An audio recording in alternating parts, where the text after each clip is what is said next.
Hello students, welcome to class 6 section history lesson 8 that is the Mauryan Empire। सभी class 6 के students का स्वागत है। इस वक्त हम लोग लेसन 8 पर हैं हिस्ट्री के सेक्शन में, जो कि है मौर्यन एम्पायर। स्टूडेंट्स इसमें हम लोग जानेंगे क्या, पढ़ने की चीज़ क्या है मौर्यन एम्पायर में, यानी मौर्यन साम्राज्य।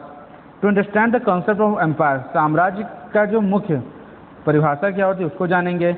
Invasion of Alexander the great, Sikandar महान ने जब आगमन किया था हिंदुस्तान में, उसको जानेंगे। Emergency of empire, emergence of empire, साम्राज्य का उत्थान कैसे हुआ मौर्यन साम्राज्य का, वो भी केस स्टडी हम लोग पढ़ेंगे। पाटलिपुत्र, जिसको आज के समय पटना कहा जाता है, पाटलिपुत्र की केस स्टडी हम लोग करेंगे। द कैपिटल सिटी, जो कि उस समय उसका राजधानी हुआ करता था मौर्य साम्राज्य का। And the end of the empire, और ये साम्राज्य का खात्मा कैसे हुआ वो जानेंगे। चलिए आइए देखते हैं। An empire usually has a very large army, इस साम्राज्य की बहुत ही विशाल सेना थी।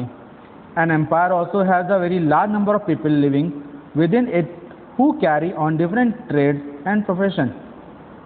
ये जो साम्राज्य था, इसमें बहुत ही ज़्यादा संख्या में लोग रहते थे जो कि विभिन्न प्रकार के व्यापार और प्रोफेशन मतलब कि कार्य करते थे।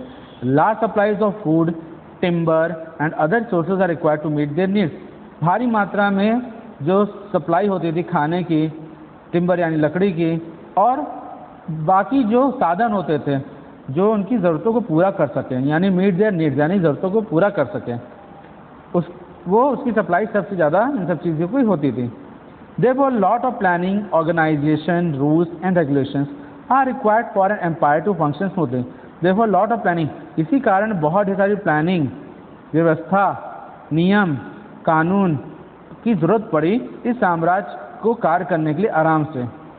Most of all an empire needs a strong, wise and efficient ruler. सबसे ज़्यादा जरूरत क्या थी इस साम्राज्य को?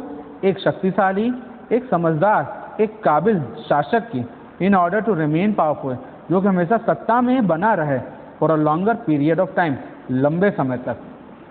सोर्सेस, मतलब कि इसके इतिहास के बारे में कैसे पता चला। Sources, the main source of information on the Mauryas are two book. जो मुख्य मतलब कि सोर्सेस मतलब कि स्रोत थे इस मौर्य साम्राज्य की सूचनाओं के बारे में जो पता चला, वो एक किताब थी लिखित, इंडिका बाय मेगास्थनीज, जिसको मेगास्थनीज ने लिखा था, और अर्थशास्त्र नामक पुस्तक थी जिसे कौटिल्य, जिसको हम लोग चाणक्य के नाम से जानते हैं, कौटिल्य ने लिखी थी। The indica tells us about the political, social and economic conditions of life during the period. Indica क्या बताती है? राजनीतिक, सामाजिक, आर्थिक स्थिति, जीवन के बारे में उस दौर में जो कि मौर्य साम्राज्य में था। The Arthashastra deals with how to govern an empire. Arthashastra deal करता था कि कैसे इस साम्राज्य को गवर्न करना है। It describe the administration of the Maurya. ये बताता था क्या, प्रशासन मौर्यों का कैसे होता था, उसको वर्णन करता था। The rock and pillar edicts of the emperor Ashoka are an equally valuable source. इसके अलावा पत्थर और क्या कहते हैं, लौह स्तंभ पे गड़े हुए जो चीज़ें हैं लिखित तौर पे शासक अशोक के जो हैं, सम्राट अशोक के, वो बहुत ही इक्वली, उतनी सामान्य तौर पे बहुत ही मुख्य और कीमती सोर्स हैं। These edicts were inscribed on rocks and stone plain. ये जो एडिक्ट्स हैं, लिखी हुई चीज़ें हैं, वो पत्थर और लोहे के स्तंभ पर लिखे गए हैं। शॉर्ट में जानिए, an empire is a very large territory. एक साम्राज्य, एक विशाल राज्य होता है, much larger and more powerful, जो कि बहुत विशाल, उससे विशालतम होता है और शक्तिशाली होता है किसी किंगडम से। ठीक है, मतलब कि किंगडम भी एक साम्राज्य के तौर पर, एम्पायर जो था बड़ा साम्राज्य की तरह से होता है। Usually an empire has one main ruler. साम्राज्य में, एक विशाल साम्राज्य में एक ही शासक होता है, जिसको सम्राट कहा जाता है। The emperor has a large number of minister. इस सम्राट के कई मंत्री होते हैं, उसके अधिकारी होते हैं अंडर में। Him who has him manage, जो उसकी सहायता करते हैं बाकी चीज़ों को, कार्य को देखने के लिए साम्राज्य में। Manage the affairs of the empire. Now invasion of Alexander the great. Alexander महान यानी सिकंदर महान का आगमन। द मैसिडोनियन किंग, मैसिडोनिया का राजा अलेक्जेंडर द ग्रेट, सिकंदर महान, was one of the world greatest conqueror. विश्व का सबसे एक विश्व विजेता, महान विश्व विजेता जिसे कहा गया। His empire stretched from Macedonia. उसका साम्राज्य जो था वो मैसिडोनिया से ग्रीस तक फैला था, to the borders of the river Beas, और होते हुए बीस नदी की सीमाओं तक पहुंचा, पंजाब में, in Punjab. Alexander wanted to conquer India, Alexander जब भारत में आया तो वो भारत को जीतना चाहता था। Tempted by the stories he had heard of India, क्योंकि उसने कई कहानियां सुनी थी कि भारत की संपत्ति के बारे में। His attempt at crossing the river बीस, उसकी कोशिश थी कि वो बीस नदी को पार कर जाए इन 326 BC, 326 BC में। फेल, मगर वो फेल हो गया। क्यों? With his battle weary Greek soldiers refusing to move further, क्योंकि वो लगातार मैसेडोनिया से ग्रीस होते हुए बीस तक आया, पंजाब तक आया था। तो रास्ते में जितने साम्राज्य मिलते गए उनसे युद्ध करते हुए, उनसे जीतते हुए आ रहा था। तो लगातार कई दिनों से चलते हुए युद्ध के कारण से उसके जो सिपाही थे वो थक भी गए थे और कमज़ोर भी हो गए थे। वियरी यानी थकान भी लगी थी, उसकी वजह से कमज़ोरी थी। ग्रीक सोल्जर, उन्होंने आगे बढ़ने से मना कर दिया। अलेक्जेंडर इन्वेजन वीकेंड, अब अलेक्जेंडर का आगमन जो था कमज़ोर पड़ गया। All the smaller kingdom in the north के जितने भी राज्य थे उन सब पे, of the Indian subcontinent, जो कि भारतीय उपमहाद्वीप के थे। Making it easier for Chandragupta Maurya to conquer them, इससे क्या हुआ, चंद्रगुप्त मौर्य के लिए ये आसान हो गया उन सभी राज्यों को अपने अधीन लेना। यानी कि अगर अलेक्जेंडर, सिकंदर महान की सेना, स्टूडेंट्स, अगर सिकंदर महान की सेना ने मना नहीं किया होता कि वो लोग आगे नहीं बढ़ पाएंगे, मना नहीं किया होता, तो सिकंदर के साम्राज्य के अंदर में भारत का उत्तरी हिस्सा होता आज। लेकिन उस समय उसके सोल्जर्स जो हैं मना कर गए, हार नहीं माने थे, वो कमज़ोरी की और थकान की वजह से कहे कि वो लोग आगे नहीं बढ़ सकते और युद्ध नहीं लड़ सकते, जिसके कारण से सिकंदर पीछे हट गया और उसने उत्तरी राज्यों को छोड़ दिया। और यही फ़ायदा मौर्य साम्राज्य को हो गया, जिसकी वजह से मौर्य साम्राज्य उस समय शक्तिशाली था, उसने उत्तरी राज्यों पे कब्जा भी किया। आइए जानते हैं इस मौर्य साम्राज्य का उत्थान कैसे हुआ। The emergence of empire Mauryan dynasty, Maurya साम्राज्य का उत्थान, एक ऐसा साम्राज्य, ठीक है, मौर्यन डायनेस्टी, मौर्य सभ्यता। चंद्रगुप्त मौर्य 321 से लेके 297 BC तक इनका शासन रहा। जैसे मैंने आपको बताया BC में डेट उल्टा चलता है बेटा, ठीक है, सभी स्टूडेंट ध्यान रखिएगा। The Mauryan dynasty was founded by Chandragupta Maurya, Maurya साम्राज्य जो है, सभ्यता जो है, इसका खोज किसने किया था? चंद्रगुप्त मौर्य ने किया था। He was not from any royal lineage, वो किसी शाही परिवार से नहीं थे, ये शाही परिवार के नहीं थे। ही टुक एडवांटेज ऑफ द नंदास, इन्होंने नंदाओं पे जीत हासिल की थी during the last days of their rule, और आखिरी के समय में जब उनका शासन था।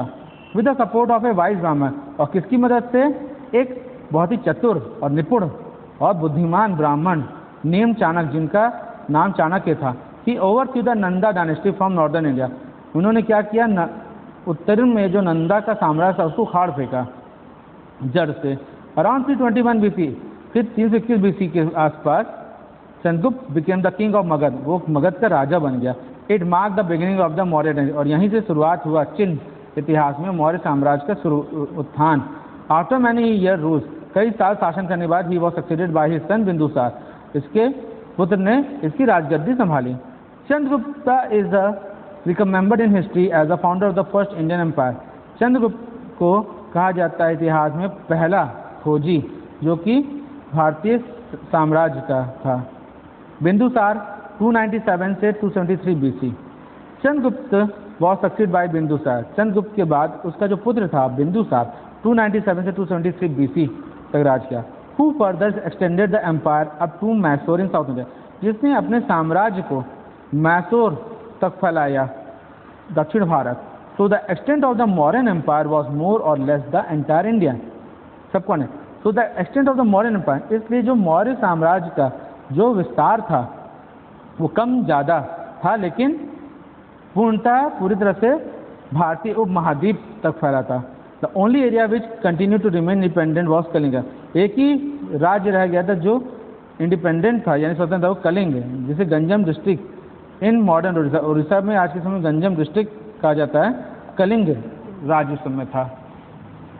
अशोका द ग्रेट, अशोका महान 273 to 32 BC, Ashoka was one of the greatest rulers known to history, Ashoka को सबसे महान शासक कहा जाता है इतिहास में। He ascended the throne in 273 BC। ये राजगद्दी संभाला 273 BC। He was the first ruler who tried to take his message directly to the people through inscription. ये पहला शासक था जिसने अपने संदेशों को लोगों तक पहुंचाया सीधे इंस्क्रिप्शंस के माध्यम से। Most Ashokan inscriptions were written in प्राकृतिक लैंग्वेज। ज़्यादातर अशोकन के जो इंस्क्रिप्शंस हैं वो लिखे गए हैं प्राकृत भाषा में एंड इन ब्राह्मण script. Also he was the only king in the history of the world who gave up conquest after winning a war Kalinga. और यही एकमात्र राजा ऐसा था जिसने इतिहास में विश्व में भी जीत हासिल की थी, लेकिन बाद में उसने विश्व विजेता बनने से इनकार कर दिया था जब वो कलिंग का युद्ध लड़ा। उसी के बाद उसने विश्व विजेता बनने से इनकार कर दिया था, जबकि इसका परचम सब जगह लहराया था। स्टूडेंट, अशोका के बारे में ऐसा इसलिए था, कहा जाता है कि अशोका कम उम्र से ही बहुत ही निपुण थे हर चीज़ में। मतलब कि उन्हें युद्ध कला और शस्त्र कलाओं का ज्ञान था और काफ़ी क्या कहते हैं, जब उनको चाणक्य का साथ मिला तो चाणक्य के अंदर में उन्होंने कई चीज़ें सीखी और नीति राजनीति जाना और कई राज्यों पर उसने कब्जा किया और इसने अपने साम्राज्य का विस्तार किया। फिर इसका मुख्य उद्देश्य था विश्व को जीतना। उसने विश्व में कई जगह पे जीत भी हासिल की, लेकिन इसके मन में ये था कि भारत को पूरा जीतना है, जिसमें कलिंग साम्राज्य जो था वो स्वतंत्र था, तो इसको कलिंग खटकने लगा था। तो इस कारण जब उसने कलिंग से युद्ध किया तो वहाँ पे बहुत ही खूनी संघर्ष हुआ। बहुत से बेगुनाह कम उम्र के बच्चे, बूढ़े, जवान सब मारे गए थे। इस त्राहिमाम और इस तरह से खूनी संघर्ष और युद्ध को देख करके अशोका के मन में ग्लानि पैदा हुई कि सिर्फ एक छोटे से राज्य को जीतने के लिए उसने इतना बड़ा खूनी संघर्ष कर दिया, जबकि इसके अधीन में तो पूरा भारत था, लेकिन एक छोटे से राज्य के लिए इसने खूनी संघर्ष किया, जिसकी वजह से इसके अंदर क्या कहते हैं वो धर्म के प्रति चीज़ें पैदा होने लगी और इसने बुद्धिज़्म अपना लिया था। इसी कारण से अशोका ने विश्व विजेता बनने का ख्वाब छोड़ दिया बाद में, जबकि इसके पास काबिलियत थी, लेकिन इसने हथियार समर्पित कर दिया था और बुद्धिज़्म अपना लिया था। अब आते हैं कलिंग वॉर, जो इसी युद्ध का एक हिस्सा थी। When अशोका बिकेम एम्परर, जब अशोका राजा बना, Kalinga present day Orissa was independent, उस समय स्वतंत्र था। It was important to conquer Kalinga because it control the land and sea routes to south India. Kalinga को कब्जे में लेना, उस पर जीत हासिल करना जरूरी इसलिए था क्योंकि वो जो था उसका कंट्रोल, शासन जो था ज़मीन पे था और सबसे ज़्यादा समुद्री रास्तों पर था, जो दक्षिण भारत को और दक्षिण पूर्वी एशिया को जाते थे। अशोका अटैक कलिंग पर उसने आक्रमण किया around 261 BC। About 8 years after he became the emperor, और 8 साल बाद वो, मतलब 8 साल युद्ध चला एक तरह से और वो राजा बना। This battle which Ashoka won was a turning point in his life. मतलब this battle which Ashoka won, ये युद्ध जो अशोका जीता वो उसकी ज़िंदगी का एक टर्निंग पॉइंट था। More as he was deeply hurt by all the resulting bloodshed, उसने इतना खूनी संघर्ष का नतीजा देखा। And suffered cost to life, और उसने अपने जीवन को खतरे में डाल दिया, पूरी तरह से नष्ट कर दिया। He want to give up the path, और उसने कसम खाई वो युद्ध का मार्ग छोड़ देगा and adopt the Buddhist path, और वो धर्म का पथ जो है धर्म पथ अपनाएगा। Ever bonded, Megasthenes was an ambassador of the Greek ruler. Megasthenes जो था वो एम्बेसडर था किसका, एक ग्रीक के शासक का, जो कि वेस्ट एशिया के थे, name Seleucus Nicator. He was sent to the court of Chandragupta, उनको चंद्रगुप्त के दरबार में भेजा गया। He has written about the Mauryan emperor, उन्होंने मौर्यों के बारे में बहुत कुछ लिखा, मौर्य शासकों के बारे में, एंड कैपिटल सिटी, और उनकी जो राजधानी थी Pataliputra, in his book called the indica, अपनी पुस्तक जिसका नाम था indica. About Pataliputra presently Patna he wrote, उस समय जो पाटलिपुत्र था आज के समय का पटना था, उसने उसके बारे में लिखा, this is a large and beautiful city, ये बहुत ही विशाल और बहुत ही सुंदर शहर है। It is surrounded by massive wall, ये चारों तरफ से एक बड़ी बड़ी विशालकाय दीवारों से घिरा हुआ है। इट हैज 570 टावर, जिसके 570 टावर्स हैं और 64 गेट है। The house of 2 and 3 stories are build of wood and mud bricks, यहाँ पे जितने घर 2 से 3 माले के हैं और जो कि लकड़ी और मिट्टी के बने हुए। The king's palace is also of wood, राजा का महल भी लकड़ी का है। And decorated with stone carving, और वो पत्थरों से सजा हुआ है। It is surrounded with garden and enclosure for keeping birds, वो चारों तरफ से बगीचों से घिरा हुआ है और जिसमें कई प्रकार की चिड़िया जो हैं रहती हैं, बसती हैं। अशोका धम्म, अशोका का धम्म क्या था? द पाली वर्ड धम्मा, जो पाली का शब्द है वो dhamma, is derive from the Sanskrit word, वो संस्कृत के शब्द धर्म से लिया गया, विच मीन्स रिलीजियस ड्यूटी, जिसका मतलब है धर्म के कार्य। Ashoka spent his life spreading the message of peace and non violence, Ashoka ने अपना बचा हुआ जीवन जो था वो लोगों को संदेश पहुंचाने में लगा दिया, जो कि थी शांति और अहिंसा का संदेश। दिस मैसेज, ये जो संदेश था, बेस्ड ऑन, वो निर्भर करता था moral principles, based on moral principle, मतलब निर्भर करता था कौन से? एक नैतिक मतलब कि नियम पे। Is actually code of conduct, ये एक नियम था for the people to follow and is referred, जो लोग इसका पालन करते थे और उनको रिफर किया जाता अशोका के धम्मा को। धम्मा एडवोकेटेड सर्टेन प्रिंसिपल, धम्म में जो है कुछ नियम कानून थे for the state and for individuals, जो राज्यों के लिए और लोगों के व्यक्तियों के लिए भी। Some of the principles put forth in dhamma for the state, कुछ ऐसे नियम जो कि सामने लाए गए धम्मा में राज्यों के लिए were to promote peace and harmony in the state, शांति और भाईचारा राज्यों में बना रहे। To ensure fast and effective justice to people, लोगों को बहुत ही प्रभावशाली और तेजी से न्याय मिल सके। To build roads, rest houses and wells for travellers, लोगों के यात्रियों के लिए रहने के लिए सड़कों का निर्माण हो, रेस्ट हाउसेज मतलब कि आरामदायक सराय हो और कुएं आदि हो। To set up nurseries to grow medicinal herbs for the use of the common man, nurseries को मतलब कि ग्रो करें, मेडिसिनल हर्ब्स यानी कि जितने भी जड़ी बूटी वाले पेड़ हैं उससे लगाया जाए, जो जिसका इस्तेमाल आम आदमी कर सके। Establish wild life sanctuaries for the preservation of animals and plants, जंगली पशुओं का संरक्षण करने के लिए उनके क्या कहते हैं जंगल, उनकी सेंचुरीज बनाई जाए और पेड़ पौधों के लिए। To promote education among the people at large scale, शिक्षा का विस्तार करें उन लोग बीच में, बड़ी संख्या में आबादी के लोगों के बीच में। ओके, अब देखिए स्टूडेंट, ये अशोका का एम्पायर जो आज का भारत है उस समय का एम्पायर देखिए, ये देखिए पैरोनसिल्डिया, हेरात, काबुल, ठीक है, सब्जगम, कंधार, तक्षशिला, देन मनसेरा, टोपराल, इंद्रप्रस्थ, मथुरा, भाबरा, उज्जैन, ये सब जगह जो है आपका बनारसरम, प्रयाग, सारनाथ, पाटलिपुत्र, इसमें बताया है एम्पायर ऑफ अशोक। ये जो पूरा क्षेत्र है ये दिखाया एम्पायर ऑफ अशोक का। प्रोविंशियल कैपिटल, जो मेन कैपिटल थी पाटलिपुत्र, मथुरा और पाटलिपुत्र, सारनाथ प्रोविंशियल बनी, रॉक एडिक्ट, पिलर एडिक्ट, ये सब ठीक है। आगे आइए, सम ऑफ